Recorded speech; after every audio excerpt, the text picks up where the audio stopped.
Class 10th के English के होने वाले परीक्षा के लिए जितने भी ऑब्जेक्टिव आप लोगों के इंग्लिश के बुक के थे, सारे ऑब्जेक्टिव को इस वीडियो में लेकर आया हूं और सभी का हिंदी में ट्रांसलेट करके आप लोगों को आराम से समझा दूंगा। केवल आप लोग वीडियो देखिए और एग्ज़ाम में हूबहू इसी टाइप का क्वेश्चन ही रहेगा, क्योंकि ये सारे इंपॉर्टेंट क्वेश्चन हैं। तो चलिए वीडियो स्टार्ट करते हैं। पहला क्वेश्चन है, which of the following name was given to the squirrel. तो स्क्वायरल का जो नाम क्या था, स्क्वायरल का मीनिंग हो गया गिलहरी। तो गिलहरी का नाम क्या था, तो गिल्लू था। तो हो जाएगा यहाँ पर आंसर क्या, गिल्लू। अगला question, how many wants did the squirrel have. Wants WOUNDS, wants का मतलब होता है जख्म। तो स्क्वायरल का मतलब हो गया गिलहरी। तो गिलहरी को कितना जख्म था, तो 2 था, 2 था। कितना जख्म था, 2। और ये हुआ कैसे था उसको जख्म, तो जब स्क्वायरल जो था गिलहरी छोटा था तो उसको जो है कौवा सब मार रहा था। तो कौवा का इंग्लिश क्या, क्रॉ। तो उसको मार रहा था, तो उसको बचाई जान कौन, तो महादेवी वर्मा, जो इसकी राइटर है गिल्लू स्टोरी की। तो वो उसकी जान बचा लेती है।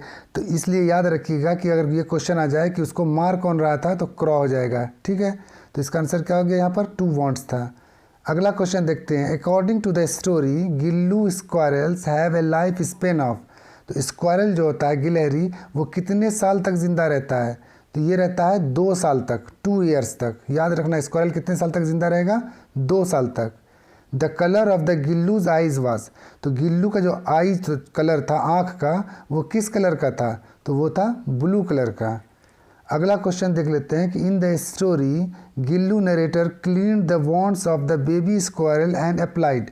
इसका मतलब ये हो गया कि जो नरेटर जो थी, जो लेखक थी, वो क्या की थी कि जो गिल्लू जो था गिलहरी, उसका जो है जख्म जो लगा था, उसको वो साफ़ करके उस पर क्या लगाती है, तो उस पर वो लगाती है, जो गिलहरी के बच्चे जो जख्म था उसके ऊपर पेंसिलिन। क्या लगाती है वो, पेंसिलिन।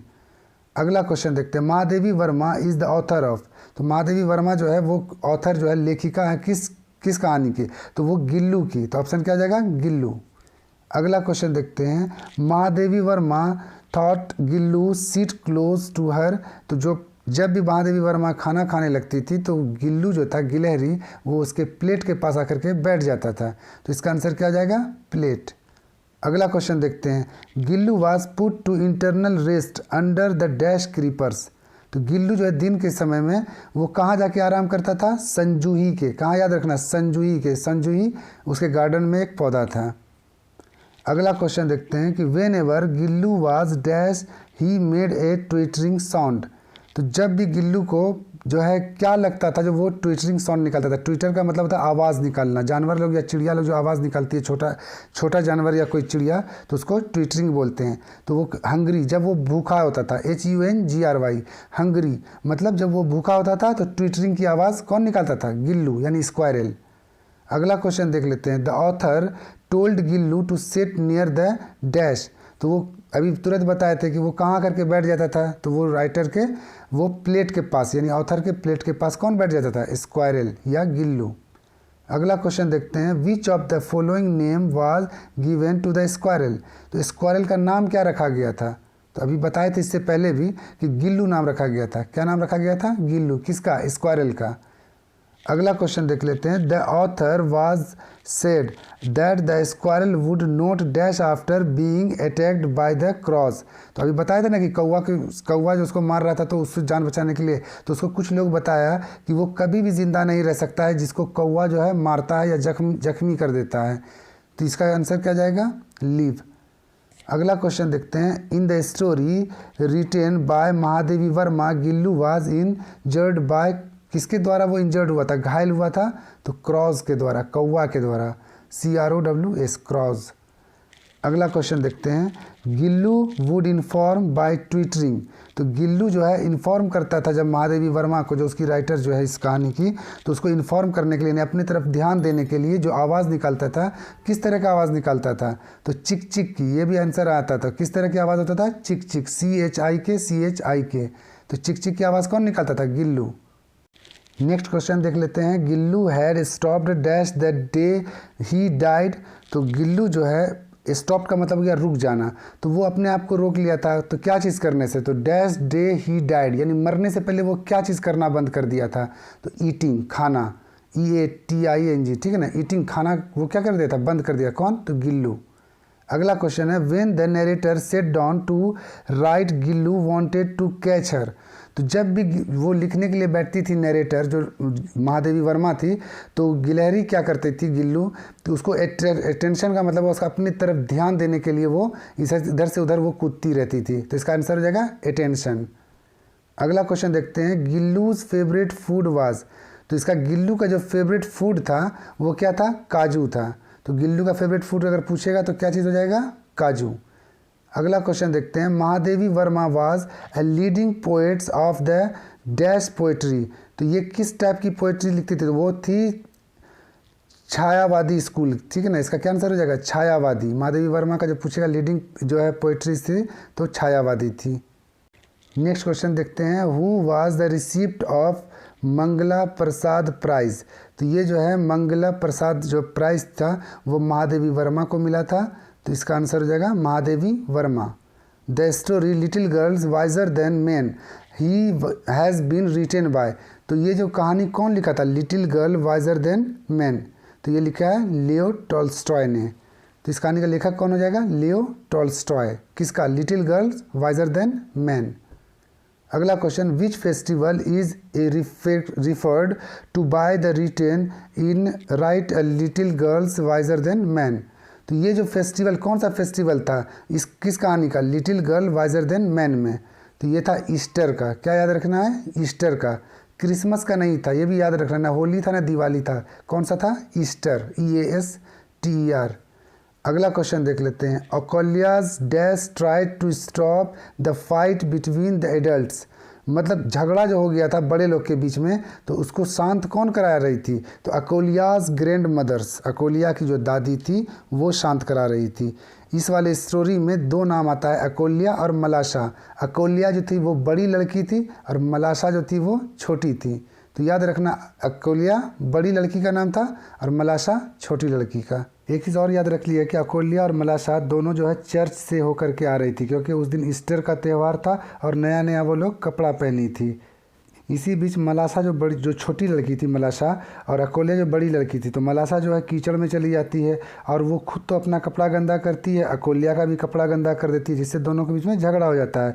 और अकोलिया की मम्मी आती है और मलाशा को एक झापड़ लगा देती है और झगड़ा और बढ़ जाता है।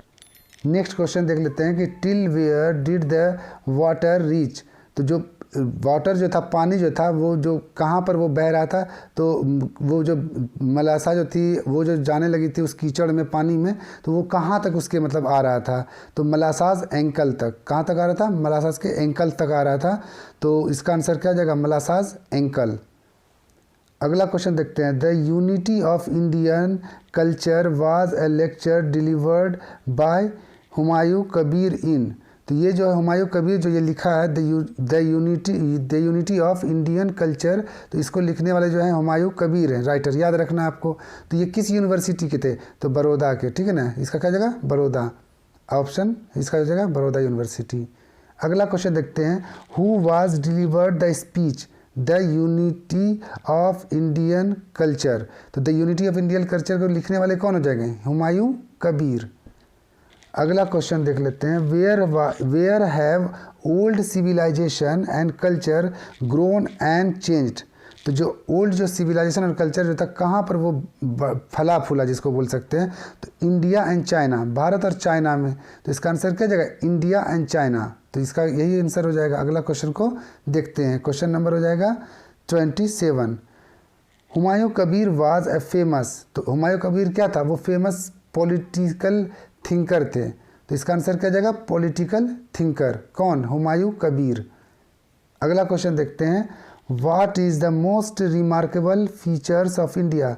तो इंडिया का जो सबसे रिमार्केबल फीचर क्या था, उसका खासियत क्या था, फीचर, तो इसका था यूनिटी।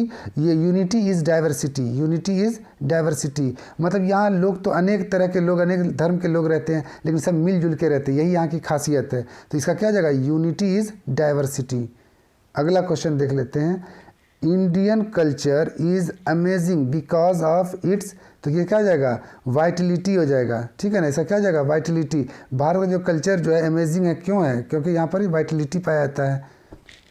अगला क्वेश्चन फिर देख लेते हैं। The Vitality of Indians culture is utility, तो ये क्या आ जाएगा, अमेजिंग हो जाएगा। उसी क्वेश्चन को घुमा के पूछेगा, जहाँ पर वाइटलिटी आ जाएगा वहाँ अमेजिंग आएगा, और जहाँ अमेजिंग आ जाएगा क्वेश्चन में वहाँ वाइटलिटी आ जाएगा। बस यहाँ पर ध्यान बस यही दीजिएगा, एग्जाम में 100% ये सही हो जाएगा। नेक्स्ट क्वेश्चन देखते हैं 31। Toni Morrison received the Nobel prize in the field of, तो ये हो जाएगा लिटरेचर। क्या हो जाएगा इसका, लिटरेचर। टोनी मॉरिसन को नोबेल प्राइज दिया गया था, किस फील्ड के लिए दिया गया था, तो इसका आंसर हो जाएगा लिटरेचर। नेक्स्ट क्वेश्चन देख लेते हैं। Toni Morrison was the dash black women to receive Nobel prize in literature, तो वो जो है अश्वेत महिला थी, मतलब काली पहली महिला थी पूरे वर्ल्ड में जिसको क्या मिला था, नोबेल प्राइज़ मिला था। तो इसका हो जाएगा आंसर क्या, फर्स्ट। तो first black women to receive Nobel prize in literature, literature के लिए दिया गया था उसे। अगला क्वेश्चन है कि who received the Nobel prize award to Aung San सू की। आंग सांग सू की को जो है नोबेल प्राइज़ मिला था, तो उसको जो रिसीव यानी उसको जो प्राप्त किया था, तो वो कौन किया था, तो वो खुद नहीं की थी बल्कि उसका बेटा किया था। उस इनाम को जो लेने के लिए कौन गया था, उसका बेटा। किसका बेटा, तो आंग सांग सू की का। अगला क्वेश्चन देख लेते हैं कि आंग सांग सू की स्ट्रगल्ड फॉर, तो वो जो है स्ट्रगल की थी, कहाँ के लिए वो स्ट्रगल की थी यानी लड़ी थी उसके लिए, तो वो थी ए डेमोक्रेटिक बर्मा, बर्मा के डेमोक्रेटिक के लिए वो काम की थी, उसके लिए बहुत ही मेहनत की थी। तो वो कौन थी, आंग सांग सू की। नोबेल प्राइज़ की बात करते हैं तो आंग सांग सू की को 1991 में नोबेल प्राइज़ मिला था, ये भी ऑब्जेक्टिव आता है, तो 1991। 35 नंबर देख लेते हैं क्वेश्चन कि who is the writer of acceptance speech, तो एक्सेप्टेंस स्पीच के जो है राइटर कौन है, तो इसका हो जाएगा आंग सान सू की। इसका आंसर क्या हो जाएगा, आंग सांग सू की, किसका, एक्सेप्टेंस स्पीच का।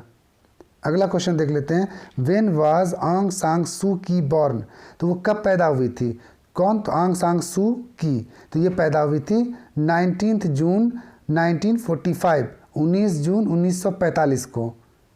अगला क्वेश्चन देखते हैं। आंग सांग सू की was fighting for dash in Burma, तो बर्मा में वो जो लड़ाई, मतलब आप एक तरह से वो बोलिए कि जद्दोजहद कर रही थी, किस चीज़ के लिए, तो वो स्ट्रगल कर रही थी, फाइट कर रही थी डेमोक्रेसी के लिए, कि वहाँ डेमोक्रेसी आ जाए, इसलिए वो काम कर रही थी। और अगला क्वेश्चन देखते हैं।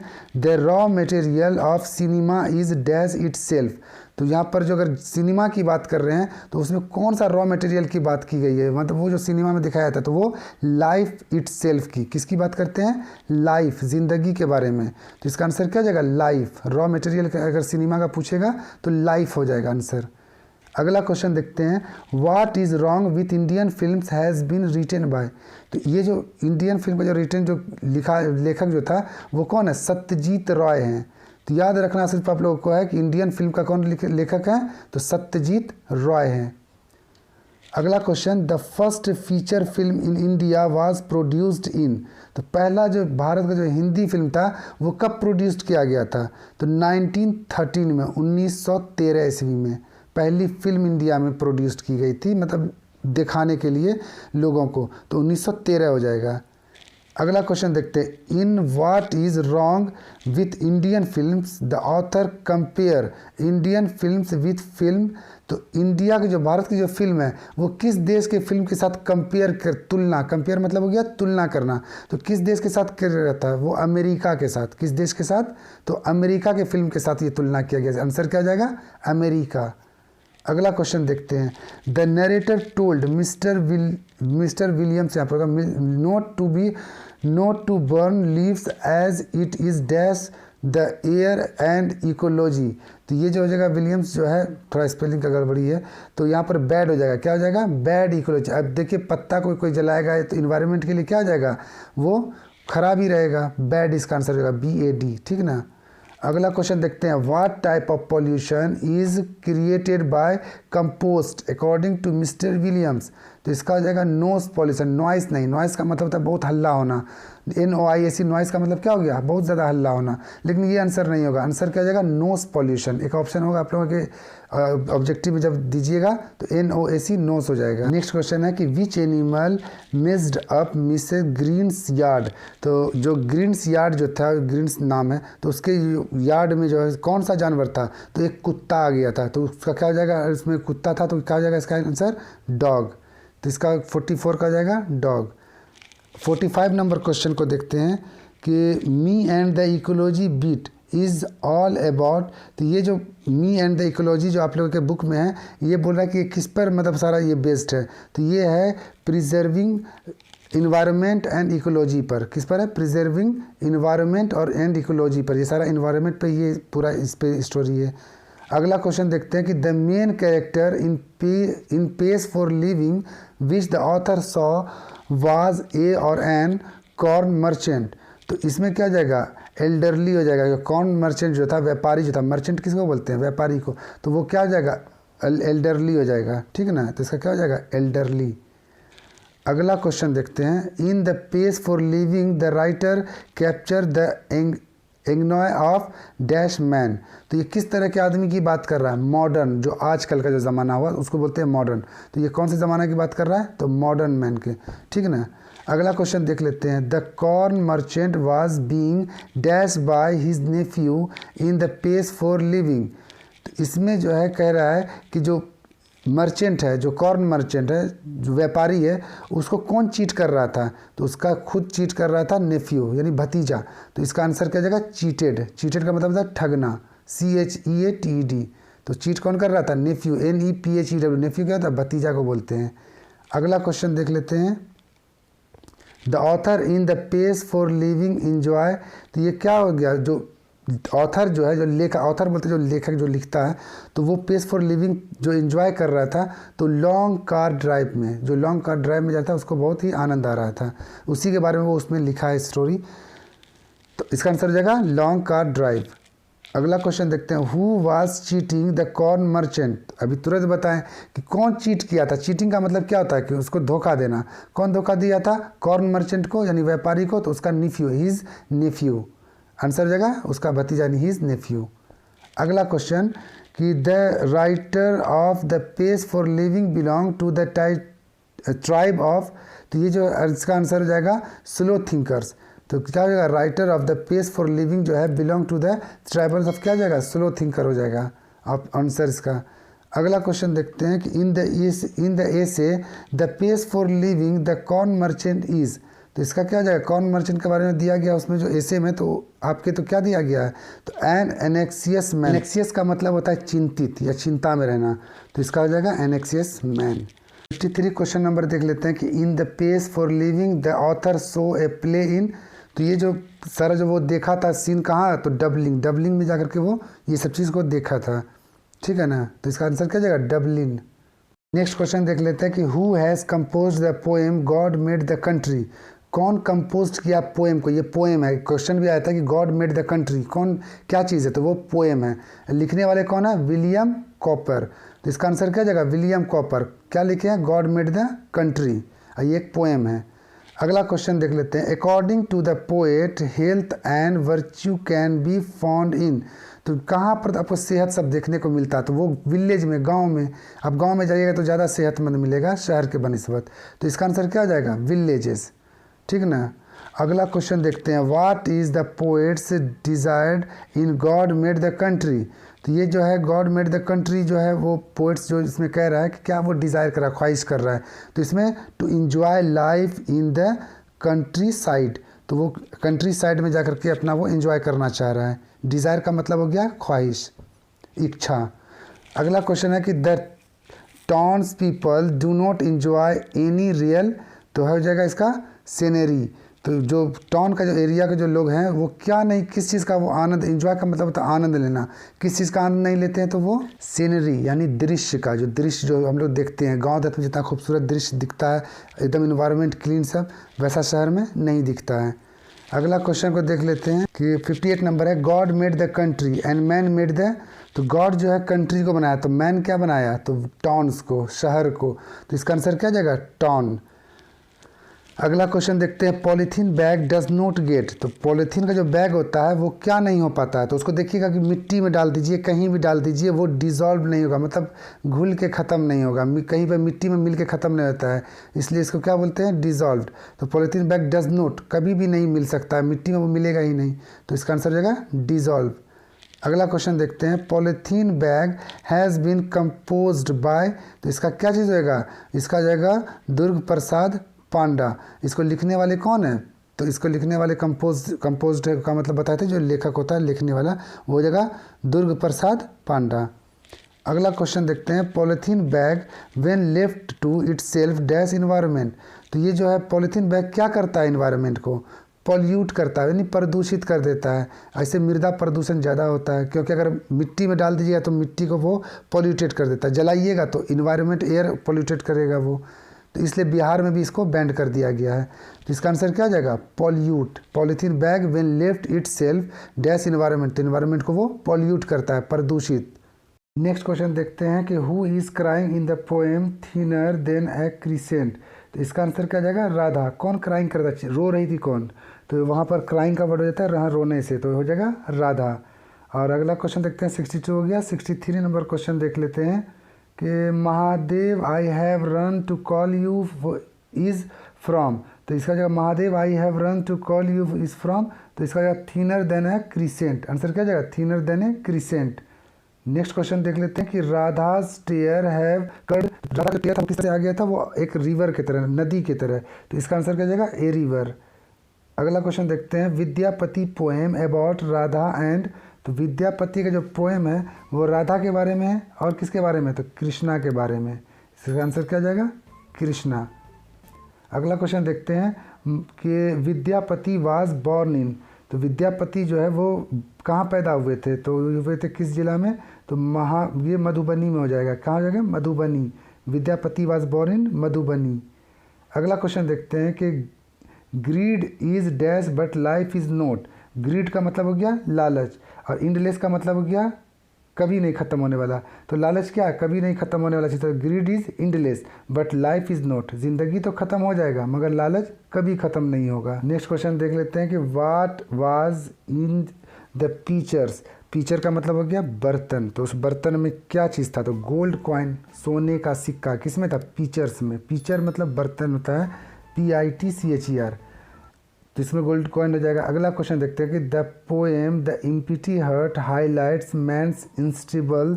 तो इसका जो आदमी जो होता है वो क्या चीज़ करता है, तो वो लालच में हमेशा रहता है, तो ग्रीड हो जाएगा, GREED, ग्रीड। ग्रीड मतलब क्या होगा, लालच। अगला क्वेश्चन, नेक्स्ट क्वेश्चन देख लेते हैं कि the high pitched of the koyal awake in a poet's soul thousand dash. तो यहाँ पर क्या मतलब इसका हो गया, सोल का मतलब होता है आत्मा। तो यहाँ पर कह रहा है कि the pitched of the koyal awake in poets, वो जगाता था जो जिसके पोएट के मतलब आत्मा को, तो उसको कैसा था, 1000 मेमोरीज, तो बहुत ज़बरदस्त आनंद आता था। तो इसका क्या जाएगा, मेमोरीज। इसका आंसर हो जाएगा, क्या जाएगा, मेमोरीज आंसर हो जाएगा इसका। नेक्स्ट क्वेश्चन देख लेते हैं कि dash has change the coils wings. तो जो कोयल का जो विंग था वो कैसा था, तो फायर ऑफ लव। इसमें क्या बताया गया, फायर ऑफ लव एग्जाम्पल में दिया गया है इसके बारे में, किसके, कोयल्स विंग। विंग का मतलब हो गया पंख। अगला क्वेश्चन देखते हैं, the koyal is hidden in. तो कोयल जो है कहाँ छिप जाती थी, हिडन का मतलब होता है छिप जाना, तो वो जगह मैंगो लीव। तो इसमें मैंगोज लीव, कोयल का कोई भी अगर क्वेश्चन आएगा मैंगो का, अगर आएगा मैंगो ट्री के बारे में, तो वहाँ पर मैंगो ट्री ही हो जाएगा, ब्लॉसम आ जाए कुछ भी। नेक्स्ट क्वेश्चन देखते हैं 73 कि Martha use to tell her stories in dash hazel. तो यहाँ जगह glen, GLEN, glen, glen hazel. जब भी हेजल आएगा उससे पहले क्या लगाना है, ग्लेन, GLEN। अगला क्वेश्चन देखते हैं 74 कि Premchand is the pen name of. Premchand का जो पेन नेम बोलते हैं, जिसको निक नेम भी बोल सकते हैं आप, उसका क्या नाम था, धनपत राय नाम था। क्या नाम था, धनपत राय। एक होता ना घर का नाम, किसी का मंगलू, किसी का कुछ, तो उसी तरह से इसका भी नाम था धनपत राय। अगला क्वेश्चन है Halku and Munni were always in. तो ये जो है हल्कू और मुन्नी जो थी हमेशा किस चीज़ में, डेब्ट। डेब्ट का मतलब होता है उधार। ये बेचारी उधार इतनी गरीब थी कि किसी का मतलब उधार वो चुका ही नहीं पाती थी। तो इसका आंसर क्या जगह, डेब्ट, DEBT, डेब्ट। अगला क्वेश्चन है कि name the Halku's wife in January night was. तो इसमें जो जनवरी नाइट में जो हल्कू की जो वाइफ है उसका क्या नाम था। तो हल्कूज की जो वाइफ का नाम था मुन्नी नाम था। इसके वाइफ का क्या नाम था, मुन्नी। और लास्ट क्वेश्चन देखते हैं, हु वाज जबरा। जबरा कौन था। तो जबरा एक कुत्ते का नाम था। और ये किसका कुत्ता था, हल्कू का। हल्कू क्या था, एक फार्मर था, टेनेंट फार्मर। याद रखना, टेनेंट फार्मर। हल्कू एक टेनेंट फार्मर था। उसके जो डॉग का नाम था वो जबरा नाम था। इस प्रकार इंग्लिश के बुक के मैं सारे ऑब्जेक्टिव को इस वाले वीडियो में हल करा दिया हूँ। आप लोग इसको अच्छे से एक बार सुन लेंगे तो उम्मीद है कि एग्ज़ाम में आप बहुत अच्छे से इसका आंसर दे सकते हैं। और अगला वीडियो फिर आएगा जो सब्जेक्ट का परीक्षा होगा और जिसका भी आंसर की आ जाता है, जो क्वेश्चन एग्ज़ाम होता है उसका आंसर की मैं इस जो चैनल पे वीडियो अपलोड कर देता हूँ। आप लोग वहाँ से जा कर के देख सकते हैं। वीडियो देखने के लिए धन्यवाद।